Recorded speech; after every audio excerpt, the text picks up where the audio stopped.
tenemos dos cosas en común: el miedo al cáncer y las ganas de prevenirlo.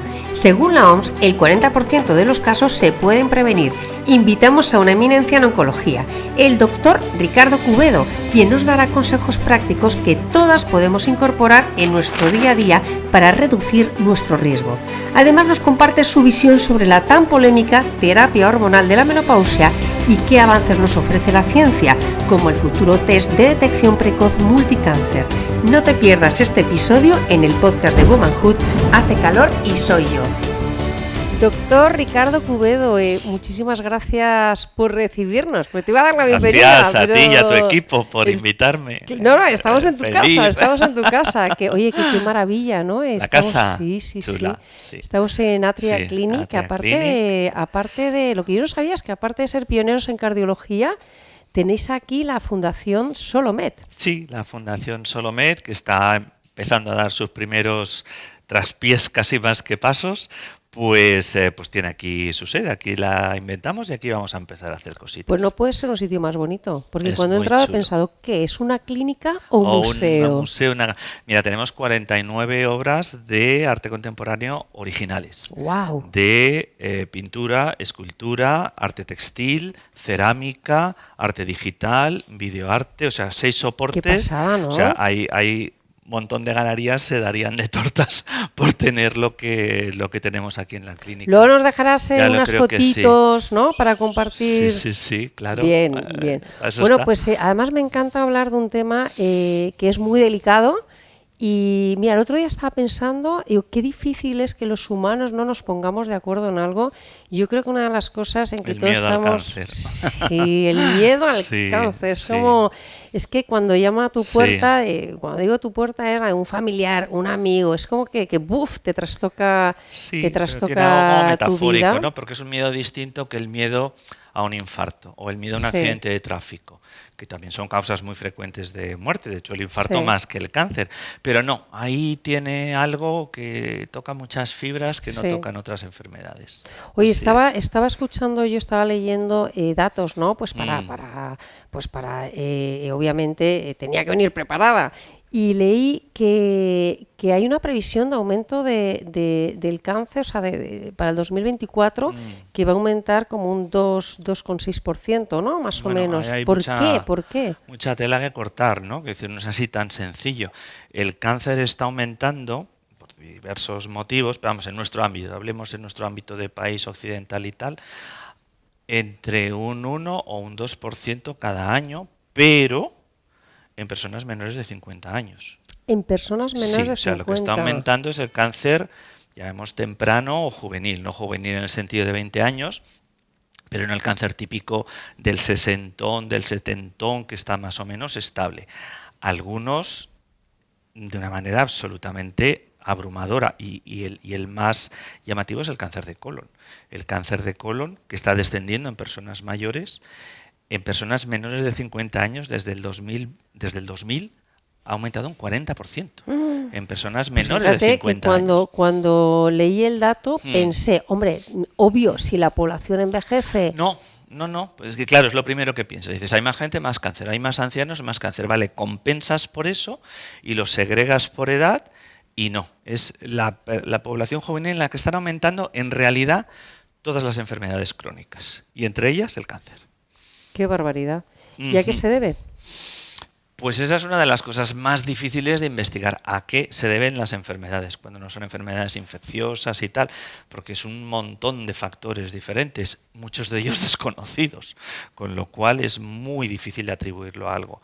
Pues lo estamos atribuyendo a la epidemia de obesidad, lo estamos atribuyendo a la epidemia de diabetes, lo estamos atribuyendo a la epidemia de estados inflamatorios crónicos, lo estamos atribuyendo a nuevos factores de riesgo, como por ejemplo la falta de sueño, lo estamos atribuyendo a cuestiones casi culturales y de, ya no diría de estilo de vida, casi diría de vida, como la maternidad tardía, la disminución en la lactancia, pero es muy difícil, así como con pinzas, decirlo, porque desde que aparecen las causas, o sea, tardaron décadas en darse cuenta que el tabaco causaba cáncer. No era tan sencillo, porque desde que aplicas la causa hasta que aparece el cáncer, pasan 20 años, entonces no es tan obvio, ¿no? Entonces la verdad es que, para ser sincero, no lo sabemos. Jugamos con todas esas causas. De hecho, el otro día publicamos un artículo que hablaba de los ultraprocesados, ¿no? Y de la importancia que tiene la alimentación. Sí. Y decían que es verdad que los estudios indican, ¿vale?, que no hay una causa que todavía se puede decir es por esto, tal, no sé qué. Seguramente son todo causas múltiples, ¿no? Y algunas, insisto, desconocidas. Ya no hablamos de cáncer, sino de enfermedades cardiovasculares. Hace poco publicaron un artículo que te reventaba la cabeza de los microplásticos en la aterosclerosis. O sea, empezaban a mirar y un 40 y pico % de focos de aterosclerosis en las arterias tenían microplásticos. Y eso es porque lo ingerimos. Porque lo ingerimos con el agua, con la comida. Está completamente introducido en toda la cadena alimentaria y jamás va a volver a salir. O sea, ya está ahí para quedarse. Pero es que los que tenían aterosclerosis con microplásticos tenían, con la misma aterosclerosis, muchos más infartos, muchos más ictus, con lo cual, ¡guau!, una causa que ni sospechabas. Pues igual tiene que ver algo con el cáncer, algo parecido o que no conocemos ahora. Pero una pregunta, porque en la comida lo puedo entender, es decir, si tú lo que te comes tiene microplásticos dentro, es obvio que eso te lo comes tú. ¿Y el agua? Entra en el ciclo del agua, quiere decir, todos los residuos plásticos que van disgregándose permean en el suelo, entran en las fuentes, no se depuran completamente porque su tamaño es realmente minúsculo, mucho más allá de lo que es capaz de depurar una depuradora, y entra dentro del ciclo del agua. Acuérdate de la EGB, el ciclo del agua, pues venga a pegar vueltas el microplástico para toda la vida. O sea, que estamos súper expuestos. Bueno, a unas cosas más, a otras menos. Quiero decir, tampoco hay que ser súper pesimista. O sea, vivimos más que nunca. Quiero decir, algo estaremos haciendo bien. Y estamos en un país que tiene una supervivencia junto con Japón de lo más envidiable del mundo. O sea, que tampoco hay que ponerse ahí en plan tremendista, porque tenemos mejor salud en general que nuestros bisabuelos. Bueno, de hecho, hemos estado preguntando, ¿no?, a nuestra audiencia, porque entenderás además que hay muchísimas preguntas y no es nada fácil, ¿no?, tener a alguien con tu experiencia con nosotros, ¿no? Entonces hemos intentado recopilar todas las preguntas, que voy a aprovechar, ¿no? Voy a aprovechar también para... Es llamado viejo ahora mismo, sin darte cuenta. No, tú puedes saber mucho y ser muy joven, perdona, claro. A ver, no es el caso. No, pues es que es muy importante porque hay mucha información en las redes, siempre decimos que hay mucha información en las redes y no es veraz. O sea, no es que no sea veraz, una es veraz, otra no es veraz. Claro, mucha buena y mucha mala. Claro. Entonces, todas las preguntas que no nos dé tiempo a contestar aquí, tú te has comprometido a contestarlas. A contestar. Y de hecho, como eres divulgador científico, que hay que decirlo, nos vas a ayudar, ¿no? Me encanta. Para que la gente pueda hacer preguntas, que vamos a habilitar un espacio en la web, que hagan todas las preguntas y las vamos contestando. ¿Qué te parece? Me parece fenomenal. Pues bueno, antes de seguir, ¿no? Lo primero, gracias por apoyarnos. A vosotras. Bueno, vamos al lío, ¿no? Venga, empezamos. Dale. Pues bien, el otro día, precisamente hablando de temas optimistas, tuvimos también a una magnífica cardióloga, la doctora Leticia Fernández Friera, ¿no?, que decía, nos daba el dato real, ¿no?, que es, que el cáncer, el tema de un problema cardiológico, no es la primera causa de muerte en mujeres y está muy afectada por la menopausia, pero que el 80% se puede curar haciendo bien las cosas, sobre todo con la prevención, ¿no? Entonces me gustó mucho esa vertiente preventiva, ¿no? Es un dato que al principio es escalofriante, pero luego dices, oye, es que esto se puede prevenir. ¿Pasa lo mismo con el cáncer? Pasa. Los cardiólogos y los oncólogos hemos ido ahí como por vías distintas, ¿no? Quiero decir, ellos se han centrado mucho en la prevención, es decir, controla tu hipertensión, controla tu azúcar, haz ejercicio para que no te pase, y nosotros nos hemos centrado más en el diagnóstico precoz. Hace tu mamografía, mírate la PSA y si pasa te lo voy a pillar muy prontito. Pero el cáncer es prevenible. Es difícil decir el porcentaje, pero la OMS y todas estas organizaciones internacionales que lo calculan, más o menos todos coinciden en que un 40% de los cánceres podría evitarse por diversos medios. Pero se puede evitar por hábitos, se puede evitar por que te hagas tus revisiones, se puede evitar... Hablamos de evitar, o sea, no de diagnosticar precozmente, que hay que diferenciarlo bien. Las revisiones sería diagnosticarlo precozmente. Evitar es que no pase nunca. Entonces, el número 1 es el tabaco. Ya. Y sigue siéndolo, quiero decir. La gente sigue fumando como si no hubiera un mañana. Es decir, pues que ahora la gente se piensa que no fuma, pero claro, se fuma. Yo era fumadora, o sea, yo soy exfumadora y reconozco lo difícil que es, ¿no? Porque yo me fumaba un paquetito al día, adictivo. Súper adictivo, súper adictivo. De hecho, yo me acuerdo cuando lo dejé de fumar, o sea, es como, me he liberado ya no del tabaco, sino de ser esclava. ¿Sabes? Y ahora la gente se piensa que no fuma, pero vapea, pero yo creo que es igual de malo. Es una cosa que está... Vamos a ver, cuando vapeas tabaco es igualmente adictivo porque tiene nicotina, entonces ninguna adicción en principio es buena. Y los riesgos del vapeo todavía no están muy bien, pero vamos a ver, coger una cosa que no sabes de qué se compone, que no sabes dónde se fabrica, que se fabrica por 4 céntimos y que te lo metes hasta el fondo del alma, literalmente, hasta el fondo del alma, hasta los pulmones, hombre, así como bueno, no suena, ¿no? Entonces yo creo que es una cosa que habría que llevar mucha precaución con el tema del vapeo. Bueno, vamos a hablar ahora de cáncer y menopausia. ¿Somos más propensas las mujeres en menopausia a padecer un cáncer? No, quiero decir, o sea, por tener menopausia, solamente por ello no te predispone al cáncer. Hay factores asociados a la menopausia que sí que aumentan la probabilidad de cáncer y el más evidente es la edad. Es decir, el factor número 1, el factor de riesgo número 1 de cualquier tipo de cáncer es la edad. Entonces las mujeres menopáusicas tienen más cáncer que las no menopáusicas porque son mayores. Luego además el sobrepeso es un factor de riesgo muy importante de muchos tipos de cáncer y en particular del cáncer de mama. Entonces muchas veces junto con la menopausia viene el aumento de peso. Puede haber otros factores, pues, como la terapia hormonal sustitutoria que tiene cierto papel, pero luego hablaremos de eso. Sí. Esos serían los dos principales, pero como tal, el hecho de tener la menopausia sí que aumenta per se tu riesgo de enfermedades cardiovasculares, y eso debería preocupar mucho a una mujer menopáusica y hacer lo necesario para evitarlo, pero no aumenta su riesgo de cáncer más allá de la edad. No tiene nada que ver que perdamos estrógenos, progesterona, testosterona con tener mayor riesgo cardiovascular de cáncer. Sí, con el cáncer no de una forma drástica. Sí, pero bueno, sí es verdad que si engordamos más, que tal, que pues eso sí que puede desencadenar. Sí, pero además que es un momento como así como una especie como de hito temporal como para decir, mira, a lo mejor es un momento para empezar a cuidarme y a tener en cuenta cosas que antes no había pensado, no había cuidado. Ay, sí, un poquito más de tiempo. Nos tenemos que poner ya, yo creo que es edad, ¿no? O sea, es el momento de ponerte la primera de la lista.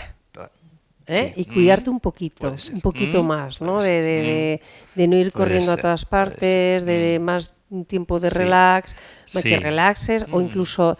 yo qué sé, hasta ducharte, no hacerlo corriendo, ¿sabes? Sí, de controlar el estrés, de controlar la alimentación, de controlar el peso. Fundamental la prevención cardiovascular, y si haces prevención cardiovascular tienes que hacer prevención de cáncer necesariamente, porque si no es que es tan absurdo como decir, ostras, llevo los neumáticos perfectos, los frenos una mierda, pero perdón, no sé si en el podcast se puede decir. Sí, se puede decir. Pero dices, a ver, lo que no quieres es estrellarte en el coche, que más te da que sea por los frenos que por los neumáticos. Entonces no tiene mucho sentido que de las dos principales causas de muerte en el rango de edad del que estamos hablando, 40, 50, 60, te preocupes mucho de una cosa y no te preocupes de otra. O te preocupas de las dos bien o no te preocupes de ninguna, ¿no? ¿Sabes qué me decía eso el otro día? Bárbara Fernández, del VAS. Sí, del VAS. La ginecólogo.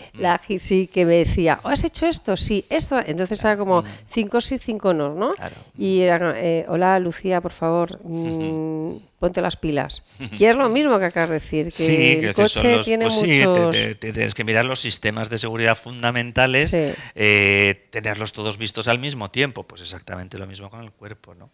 Hoy hablamos de menopausia, hablamos de edad, pero claro, está también la menopausia precoz, que puede ser, es verdad que se da en menos casos, que puede ser o inducida o puede ser preconnatural, claro, ¿no? Muchas veces culpa de los oncólogos, ¿no? Muchos de los tratamientos del cáncer, ya sea cirugía porque estirpes los ovarios, ya sea radioterapia porque des radioterapia en la pelvis, ya sea quimioterapia casi todas las quimioterapias pueden consumir antes de tiempo esa reserva de óvulos que tienes, que naces ya, digamos, con los óvulos contados que vas a tener a lo largo de la vida, pues la quimioterapia restaría a algunos de ellos. Nuestros tratamientos, casi todos, llevan a una menopausia precoz y eso tiene implicaciones de salud.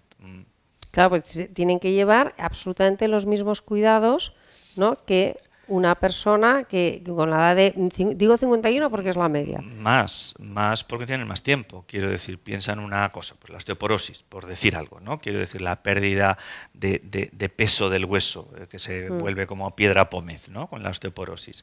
No es lo mismo que tengas 20 años para que eso vaya sucediendo que tengas 40 años. No, claro, es verdad. Entonces tienes que atenderlo mucho más. El deterioro de tus arterias, que si empieza antes, una menopáusica precoz, tienes que cuidarlo más que una menopáusica a la edad, digamos, que es estadísticamente normal. La menopausia precoz, natural, vale, pues está claro que la inducida ya depende Sí, cuando lo mismo, cuando quiero decir, sí, pero la precoz natural, ¿cuándo se considera que es precoz sí, que natural? están hablando antes de los 40 años, creo que Antes dicen de los 40. ginecólogos. Pero que nos lo diga Bárbara, eso se lo preguntamos ahora. Vale, como tenemos otro También. episodio con ella pendiente, se lo preguntamos. Sí. Vamos a hablar de los síntomas que o sea, es decir, con una persona, ¿qué síntomas tiene que estar alerta? ¿No? ¿Cómo notar que algo va mal? Va mal, ¿no? Sin pasar, o sea, que no tengas que ir a una revisión. Pues mira, así en plan súper general, cualquier cosa que no te haya pasado nunca, cualquier cosa que no tenga una explicación obvia y cualquier cosa que dure, merece atención. Yo sé que es así como muy de zapatillas de andar por casa, No, pero está muy bien. pero quiero decir, si te duele la cabeza es normal. Te duele la cabeza 2 semanas seguidas y eso no te ha pasado nunca, eso no tiene nada de medio normal. Si pierdes peso y pierdes 2 kilos y los vuelves a ganar y tal, me parece normal. Pero si de repente empiezas a perder y en un mes haciendo una dieta normal pierdes 5 kilos, eso no te ha pasado nunca. Esa cosa de algo que no ha pasado nunca, o que no tiene una explicación clara, o que dura semanas y no se pasa, eso merece un diagnóstico. Eso es muy buena recomendación. Así como en general, ¿no? Que es lo que le digo muchas veces a los pacientes oncológicos que siempre tienen en qué me tengo que fijar para saber si recaigo. Dices, caray, es que son tantos síntomas posibles que casi cualquiera que me digas te voy a decir podría ser y te voy a crear una angustia que no vas a poder vivir. Entonces ese sería un poquito como de carta de navegación que podría venir bien, ¿no? En el caso de la menopausia ya en concreto hay una cosa que nos pasa con mucha frecuencia en las consultas de oncología, que son las mujeres que tienen un tumor pélvico, generalmente pues de ovario o de trompas de falopio o de útero, que se ha confundido con la menopausia durante mucho tiempo. ¿Qué me dices? Bueno, hay síntomas. Sí, porque es que la edad coincide más o menos. Sí. Y los síntomas coinciden más o menos. Una hemorragia, por ejemplo, en la perimenopausia son muy frecuentes, ¿sí?, las hemorragias muy abundantes, pero también puede ser un signo de un cáncer de cuello de útero, por poner un ejemplo. Entonces no es raro que veamos mujeres que vienen y dicen, si es que llevo 6 meses diciendo que estoy sangrando, y todos me dicen, será la menopausia. ¿Y cuáles son los síntomas que se suelen o que se podrían...? Los que se pueden confundir suele ser el sangrado y la hinchazón abdominal, que a veces también... El problema es que esto da cosa decirlo así en un podcast y tal, porque la hinchazón abdominal es un síntoma común. Entonces, sí, si todo el mundo que ha tenido hinchazón abdominal los últimos 2 meses dice, Dios mío, ya tengo cáncer, ahí aplicamos la otra norma, ¿no? Si dura semanas, no tiene una explicación obvia y tal y cual, pues estar hinchada un fin de semana, una semana. Pero si es una cosa progresiva que dura un tiempo, no lo achaques solamente a la menopausia sin hacerte una buena revisión ginecológica, incluyendo una ecografía, y si es posible una ecografía transvaginal, que es con lo que se ve bien la pelvis. Pero es verdad que, por ejemplo, la hinchazón abdominal en la menopausia es súper común. Súper común. Claro. Te haces una ecografía bien hecha y sí, ya sabes que no es ninguna clase de tumor ni otra cosa, que es la menopausia y sigues tranquila. Bueno, pero eso forma parte o entra dentro de, digamos, las revisiones que nos hacemos sí, pero anuales. Las revisiones son anuales y a veces en sí, un año pueden pasar muchas cosas. Quiero decir, a veces hay síntomas entre medio, las revisiones anuales Son para personas que no tienen motivos para hacerlas con más frecuencia y que se encuentran perfectamente bien. Si 2 meses después de tu revisión anual te encuentras mal y hay un síntoma, ese síntoma hay que perseguirlo. No aplica el decir, es que no te toca hasta dentro de 10 meses hacerte la revisión. Eso hay que mirarlo. Y una pregunta, porque tú seguro, tú con la cantidad de pacientes, ¿no?, que has tratado, te pedirán consejos del día a día, ¿no? Y probablemente hagamos muchísimas cosas o que sepamos que hay que hacer, pero que en realidad no hacemos, ¿no? Lo más obvio, lo que tú consideras más importante. Fíjate que original es dejar de fumar si fumas, quiero decir. O sea, ese es el consejo ¿Y más si no obvio. fumas? Si no fumas, el segundo hoy día es la obesidad. La obesidad. Sí. La grasa corporal actúa de una manera, digamos, de hormonas, de una manera endocrina y crea un ambiente que favorece el cáncer. Y de los últimos 10 años, 15 años, la obesidad ha pasado de ser algo que como oncólogos no nos preocupaba especialmente a ser un factor de riesgo de primer orden. Otro es la falta de ejercicio físico, independientemente de la obesidad. Es una persona obesa que se ejercita tiene menos riesgo de cáncer que una persona obesa que no se ejercita. Y una persona delgada que no se ejercita tiene más riesgo de cáncer que una persona delgada que sí se ejercita. Son independientes y además sumatorias, porque una persona que se ejercita es menos probable que tenga obesidad. O sea que eso... Cuando hablas de ejercicio, hablas de cardio, de ejercicio de fuerza, de las eso dos. Eso ya es entrar ahí en unos detalles que sinceramente yo no he conseguido todavía aclararme bien. Pero yo te diría que los dos. Sí, ¿no? Yo te diría que los dos. Oye, tiene sentido. Que un ejercicio físico fisiológico debería incluir cardio, debería incluir flexibilidad y debería incluir fuerza. Tú sabes que yo, lo de la flexibilidad, que a mí además me encanta, y hay mucha gente que me lo rebate, y yo no sé por qué. Y yo creo que tienes que ser flexible, ¿no? Entonces, sí, pero también depende de cuándo lo hagas. Pero bueno, ese es otro capítulo, ¿no? Ya es que ahora nos lo cogemos todo con el papel de fumar, Sí. que hagas lo que hagas, viene alguien y te lo tumba, seguro. O sea, Es si tomas una cosa, viene alguien, es malo. Vivimos en esa Igual. época, ¿no?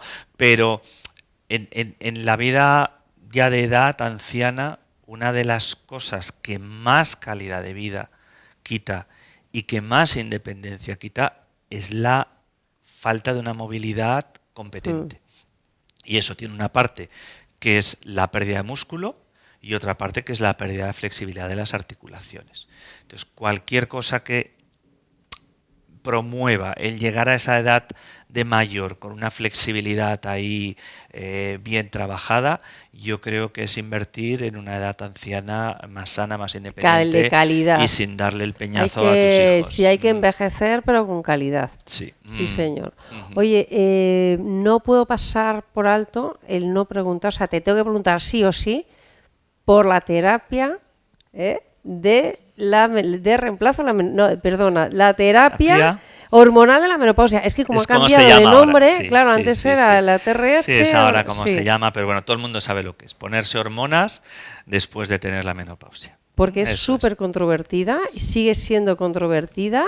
¿Tú qué opinas? Yo personalmente soy absolutamente pro, en el sentido de que yo creo que no debería haber ninguna mujer que no lo considerara, que es lo contrario de lo que pasa ahora, que la inmensa mayoría de las mujeres ni lo considera.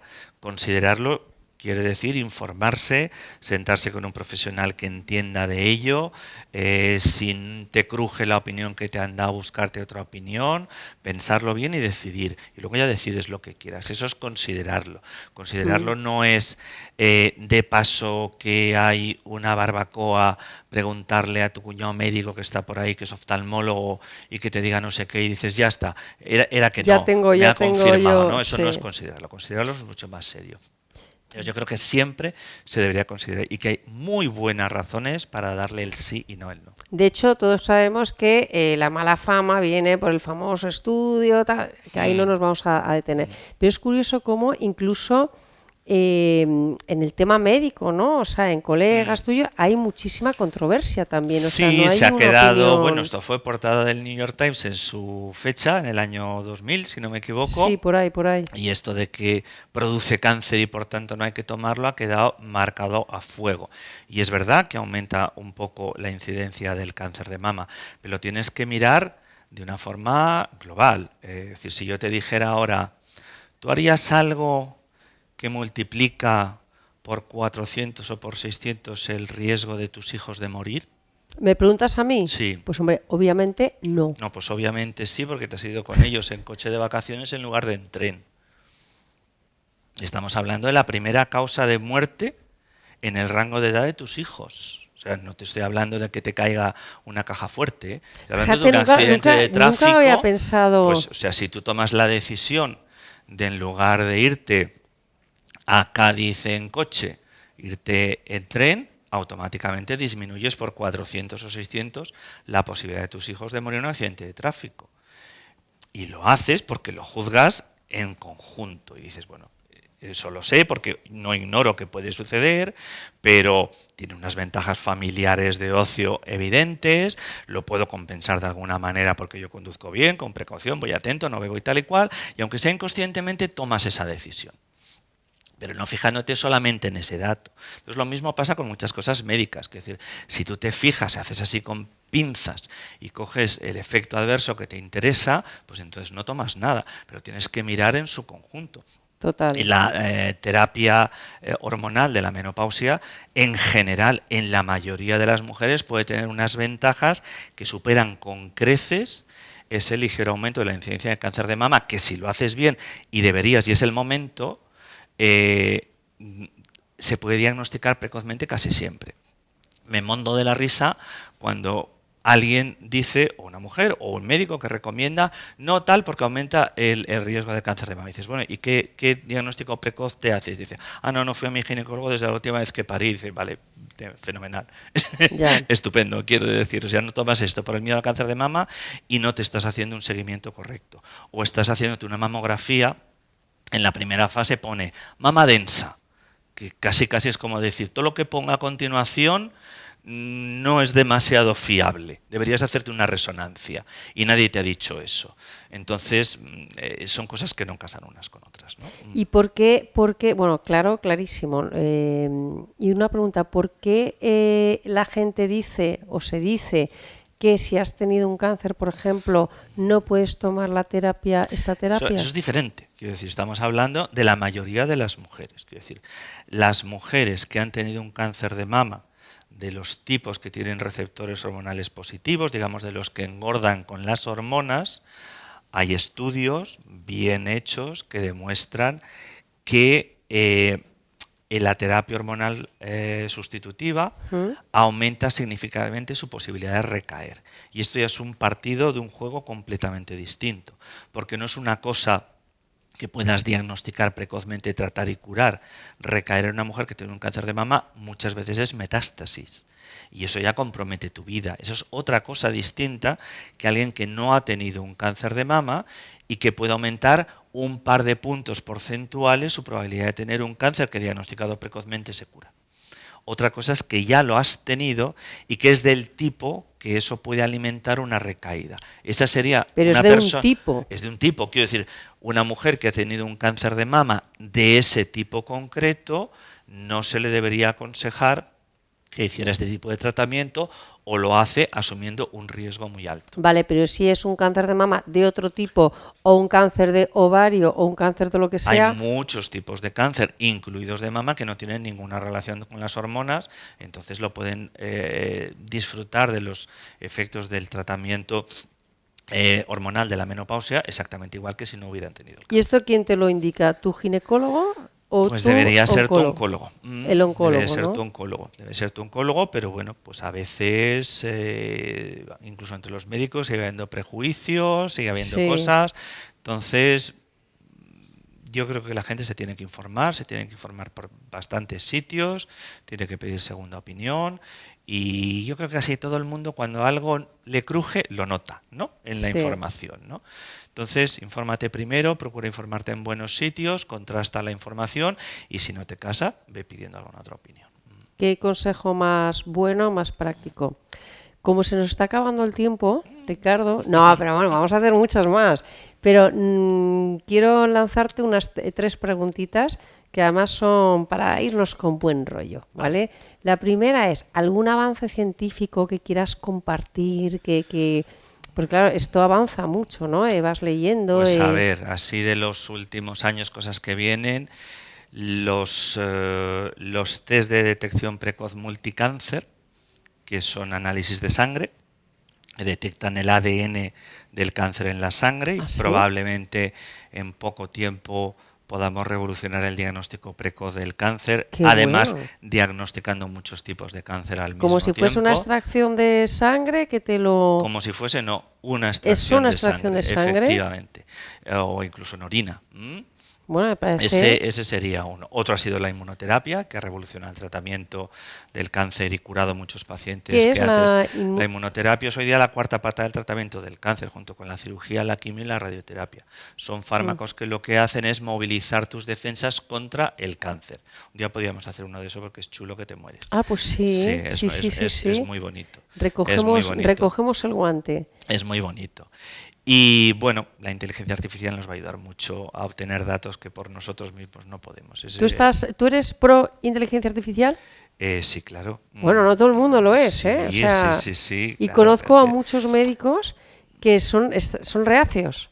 Mi padre es médico, ya lo sabes. Sí. Y bueno, pues tengo mucha relación y es verdad que ves las dos posturas. Pero yo creo que eso hoy día es como decir, eres pro internet o eres pro informática. Bueno, o sea, pero existe. es que Sí.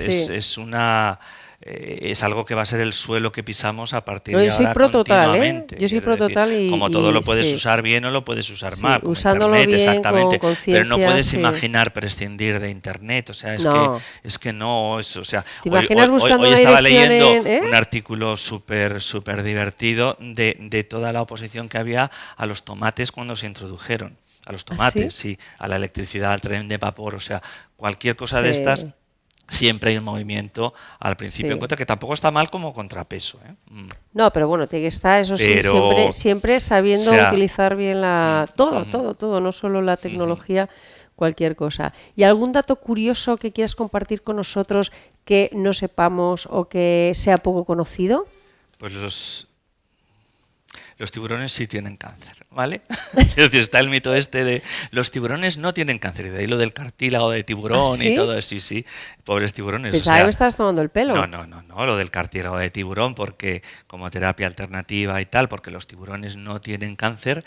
Bueno, no te puedo presentar ningún tiburón con cáncer ahora mismo, pero te aseguro que los tiburones sí tienen cáncer. Pero curiosamente, los animales más grandes y más longevos, ¿Sí? en teoría deben ser los que más cáncer tuvieran, como los elefantes o las ballenas, porque tienen mogollón de células. Oye, cuantas más células tengas, más probable es que se estropee una. Cuantas más piezas de una máquina y más tiempo para estropearse. Sí, tiene son sentido. de los que menos cáncer tienes, casi excepcional. ¿Y eso se mucho está más estudiando? común. ¿Por qué? No, eso se sabe por qué. ¿Sí? ¿Y por qué? Pues porque tienen una proteína que es como el guardián de nuestros genes, que se llama P53, que es la que descubre los errores y los repara, y si no los repara, destruye esa célula y la descarta. Qué bueno. Tú tienes una copia de ese gen en cada célula tuya, vamos, una de tu padre y una de tu madre. Un elefante tiene 40. Entonces, a los animales grandes y longevos, precisamente porque lo necesitaban para sobrevivir, la naturaleza les ha dotado de un sistema extra de protección contra el cáncer, y tanto que se ha pasado de frenada y al final no tienen más, sino que tienen menos. Qué interesante. Eso es chulo, sí. Pues 2 preguntas para terminar. ¿Qué te gustaría desmitificar? Pues ese lo dejo ahí como para otra, pero yo creo que es súper importante distinguir entre los programas de screening y el diagnóstico precoz, que no es lo mismo. O sea, los programas de screening, el Mamobus y todo esto, eso es diagnóstico precoz, pero no es todo el diagnóstico precoz. Y eso es muy dañino. Hay que completarlo. digámoslo así, lo dejamos ahí hilvanado para Venga, otra vez. para la Pero eso siguiente. de que lo que no entra en el screening ya no hay que hacerlo porque no está en el screening, eso es Nada. un error perjudicial. Entonces, eso me gustaría explicarlo y cambiarlo. Bueno, pues habrá tiempo. Mm. ¿Y qué te gustaría, después de por tu paso por Womanhood, por nuestro podcast Hace Calor y Soy Yo, qué te gustaría? Pues ayudaros a subir del número 3 que estáis ahora mismo de salud y bienestar al Qué número maravilla, 1. ¿eh? Eso Pues me esto es gustaría gracias a porque os profesionales lo como tú. merecéis. Gracias a profesionales como tú. Oye, que se me ha hecho cortísimo, de verdad. Venga, pues a repetir otro No, hay día. que repetir porque hay muchas más preguntas, hay muchísimo interés. Sí, el cáncer siempre sí, despierta interés. Y además sí. entronca con un montón de cosas. Empiezas a hablar de cáncer y acabas hablando Sí, de acabas ballenas. hablando de Y ballenas, de... No, y es verdad que, oye, que me encanta hablar en un idioma, ¿no? Pues que todos los que no somos médicos o que no estamos en el mundo sanitario podamos entender porque importa. Oye, pero es que nos asustamos. Claro, Entonces, porque si no, no es divulgación, si no se entiende, ¿no? O sea que de verdad, millones de gracias, Ricardo, A por tu vosotras. apoyo. Te esperamos muchas veces. Te vamos a Estaré. tener siempre aquí en Womanhood como Estaré. nuestro divulgador científico. Y bueno, pues ahora vamos a tomar unas fotitos, ¿vale? Si nos Fenomenal. permites. Y nos vemos pronto. Mil Muchas gracias. Hasta luego. Estos son los destacados del episodio de hoy. Los chequeos rutinarios siempre suman, tanto que pueden prevenir el cáncer. La menopausia no te predispone al cáncer, pero sí hay factores de riesgo relacionados con esta etapa. Muchos tratamientos del cáncer pueden provocar una menopausia precoz. La menopausia y el cáncer tienen síntomas en común, los más frecuentes, el sangrado y la hinchazón abdominal. De hecho, un tumor pélvico, de ovario o de trompas de falopio se pueden confundir con la menopausia. Y por eso insistimos y repetimos nuestro consejo número 1. Los chequeos rutinarios siempre suman. Nos vemos en el próximo episodio.